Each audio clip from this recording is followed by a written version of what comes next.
Halo Budum, selamat datang kembali di channel YouTube aku KB. Dan seperti biasa Mobile Legends update, artinya KB juga update video pembahasan patch terbaru Mobile Legends Bang Bang tanggal 24 Mei 2022.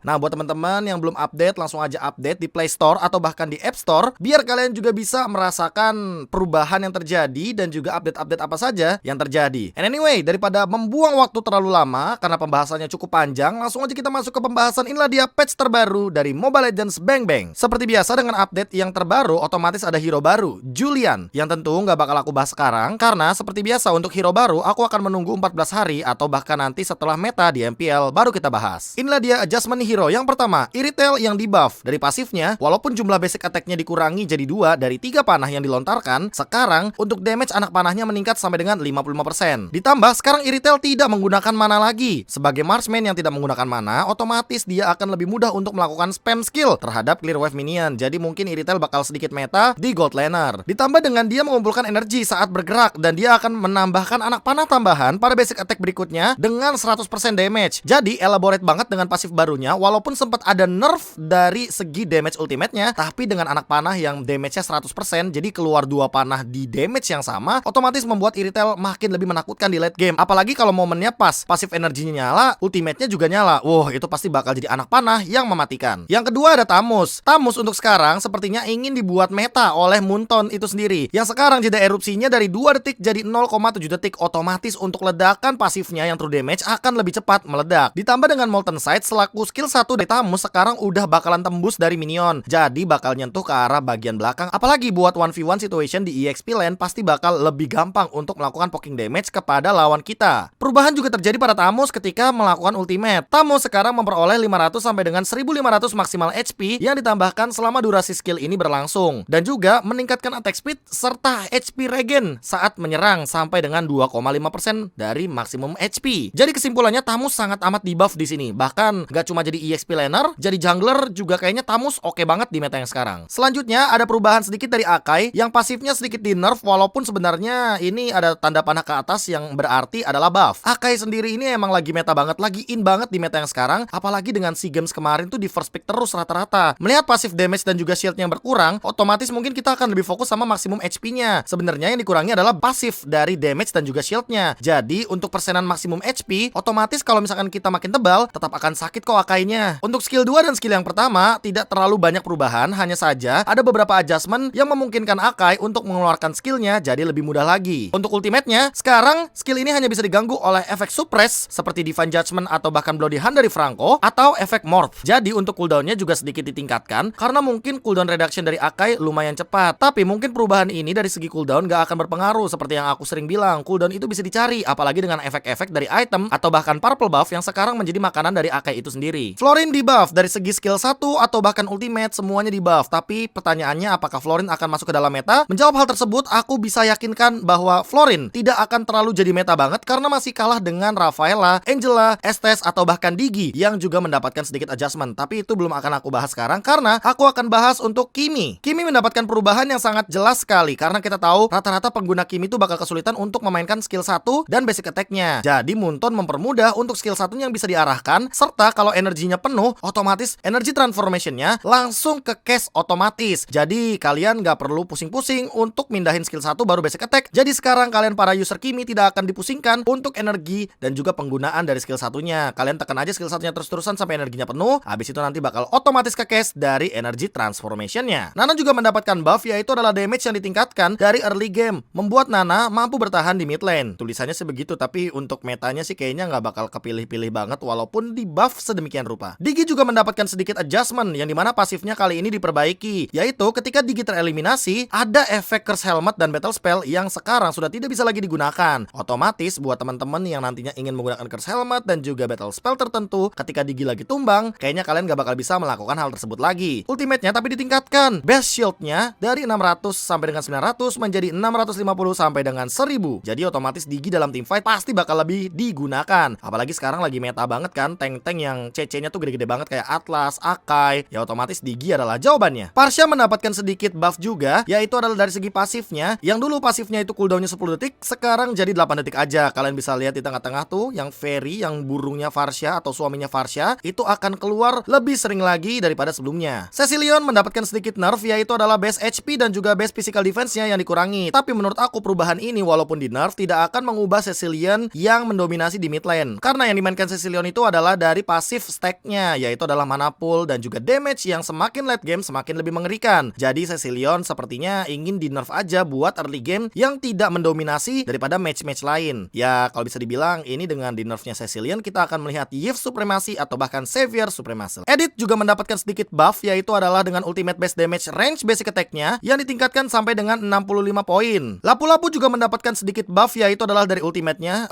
Sebenarnya ini nggak dikit-dikit banget, tapi emang damage-nya lumayan tinggi meningkatnya. Karena damage serangan ketiganya bahkan sampai menyentuh 720 damage. Jadi mungkin saja Lapu-Lapu akan back to meta. Mungkin Munton ingin membuat Lapu-Lapu menjadi saingan Thanos, entah itu di EXP lane atau jangan-jangan Lapu-Lapu juga ingin dibuat ke arah jungle dengan total damage dari fighting skillnya. Elise mendapatkan buff, yaitu adalah penggunaan mananya yang dikurangi di late game. Nathan juga mendapatkan buff, yaitu adalah ultimate-nya dengan memberikan atribut kepada reverse clone sampai dengan 40%. Otomatis di level 12 Nathan akan lebih mengerikan. Kebalikan dari Nathan, Bruno juga mendapatkan buff. Tapi perbedaannya kalau misalkan Nathan itu di buff untuk late game, Bruno di buff untuk early game. Jadi mungkin pemilihan marksman atau gold lane jadi lebih banyak lagi. Namun di saat e-retail, Nathan dan juga Bruno ditingkatkan, Beatrix yang menjadi favorit di gold lane malah di nerf. Nerf yang terjadi yaitu adalah pada sniper atau Renner dari basic attack-nya yang dikurangi sampai dengan 350% dan dimaksimalkan di 525% damage. Renner ultimate-nya juga kali ini ditingkatkan dari segi cooldown. Jadi kalian sebagai user Beatrix nggak bakal bisa lagi untuk melakukan spam ultimate, apalagi melakukan poking damage di laning phase. Jadi kalian sebagai Beatrix otomatis makin susah lagi untuk melakukan surprise attack atau serangan kejutan ketika menggunakan Beatrix, apalagi ketika ingin one shot kill dengan Wesker. Kalau misalkan aku simpulkan, Wesker ini mungkin dari ultimate-nya aja tidak dari segi damage, jadi mungkin masih bisa digunakan untuk melawan gold laner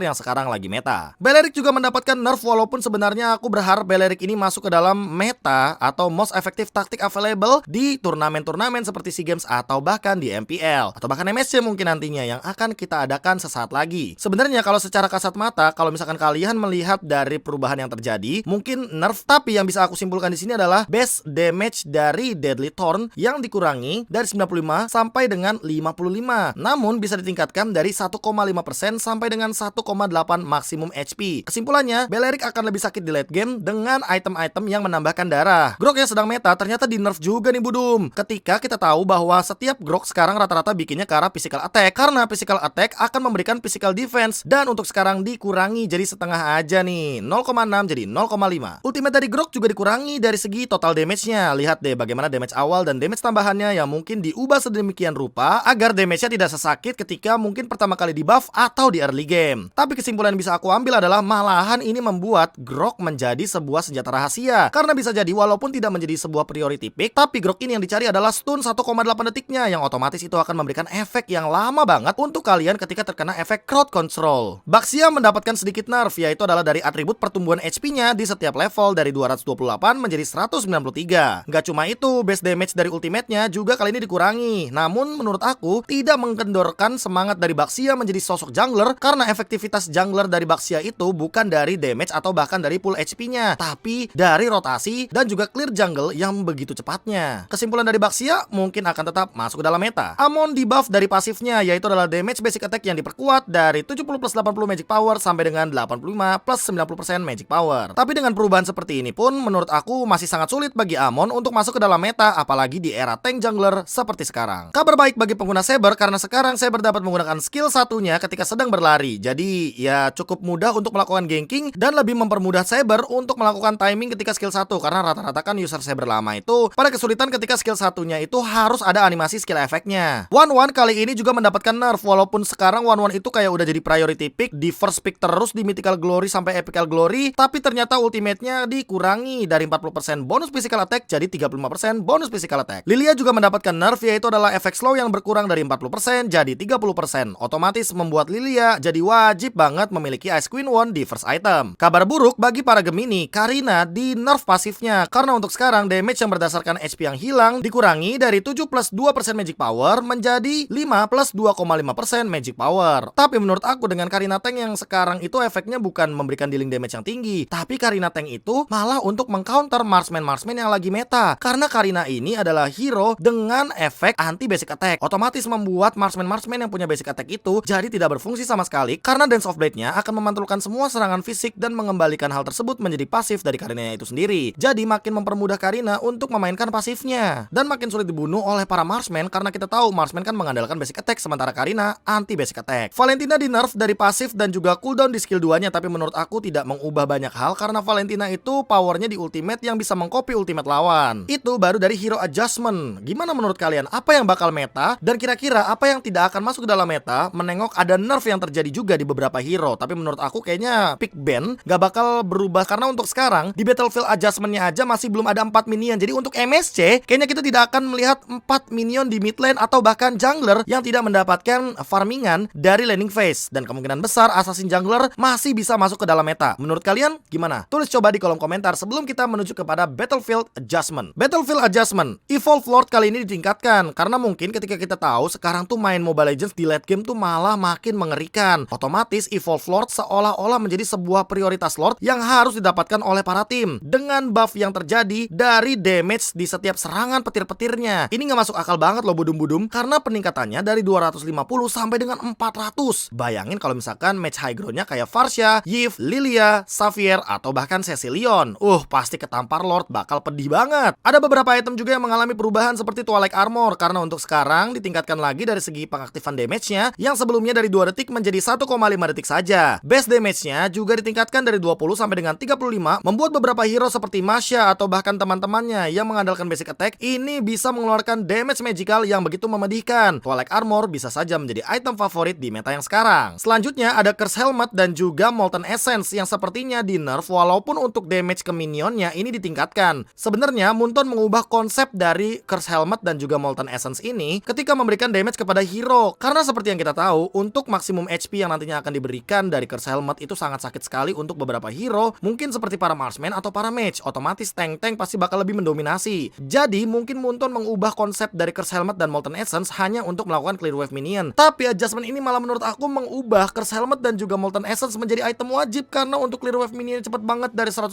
sampai dengan 150%. Immortality juga mendapatkan nerf. Dengan deskripsi kami melakukan nerf lebih jauh kepada atribut equipment agar tidak terlalu populer bagi hampir semua player. Menurut aku Immortal akan tetap menjadi item favorit, apalagi ketika kita tahu Immortal ini bisa menghidupkan kita satu kali lagi dan memberikan absorb damage. Sebenarnya Muntun lumayan bingung kali ya ingin mengubah apa dari Immortal, karena menurut aku Immortal akan tetap menjadi item wajib karena yang dicari itu bukan physical defense atau bahkan dari total HP-nya, tapi dari buying time yang dilakukan dengan menggunakan Immortal dan diubah dengan Winter Truncheon. Hal tersebut akan mempersulit hero-hero lawan untuk melakukan takedown kepada hero yang memiliki Immortal dan juga makin PR untuk menumbangkan hero 2 kali. Apalagi seperti yang kita tahu, Immortal itu adalah item yang membuat miscalculation untuk lawan kita yang dikira di damage-nya cukup, ternyata kita hidup lagi dan alhasil musuh tidak akan memiliki source skill yang cukup untuk membunuh kita 2 kali. Ada beberapa battle spell juga yang diubah seperti Vengeance yang di nerf, pemantulan damage-nya dikurangi dari 40% sampai dengan 35%. Di sisi lain, Petrify mendapatkan buff karena untuk sekarang Petrify dapat mengganggu skill-skill tertentu dan bahkan meng-cancel skillnya. Karena untuk sekarang Petrify mirip dengan efek Frozen. Dan perubahan juga terjadi pada Flame Retribution. Penyerapan basic attack-nya untuk sekarang ditingkatkan dari 58 sampai dengan 100. Jadi di late game kalian bisa mencuri 100 total attack dari lawan kalian dengan 5 detik durasi dari Flame Retribution. Dan itulah dia pembahasan patch terbaru dari aku KB. Kesimpulannya, apakah ada banyak perubahan yang terjadi? Sepertinya menurut aku tidak terlalu banyak perubahan. Yang kedua, untuk sekarang pun tank-tank jungler sepertinya akan mulai shifting perlahan-lahan menjadi fighter-fighter jungler atau bahkan assassin-assassin sekarang yang mungkin lagi meta kayak Link Karina mulai redup perlahan-lahan dengan hadirnya para tank jungler yang lagi mendominasi banget. Kalau misalkan kalian punya kesimpulan sendiri, silahkan tuliskan di kolom komentar. Dan itulah dia pembahasan patch terbaru dari aku KB. Anyway, buat teman-teman jangan lupa untuk like, comment, share dan juga subscribe. Sebentar lagi akan ada subscription atau membership untuk channel KB. Jadi aku KB mohon pamit undur diri. Sampai jumpa lagi di video selanjutnya. Jangan lupa bahagia.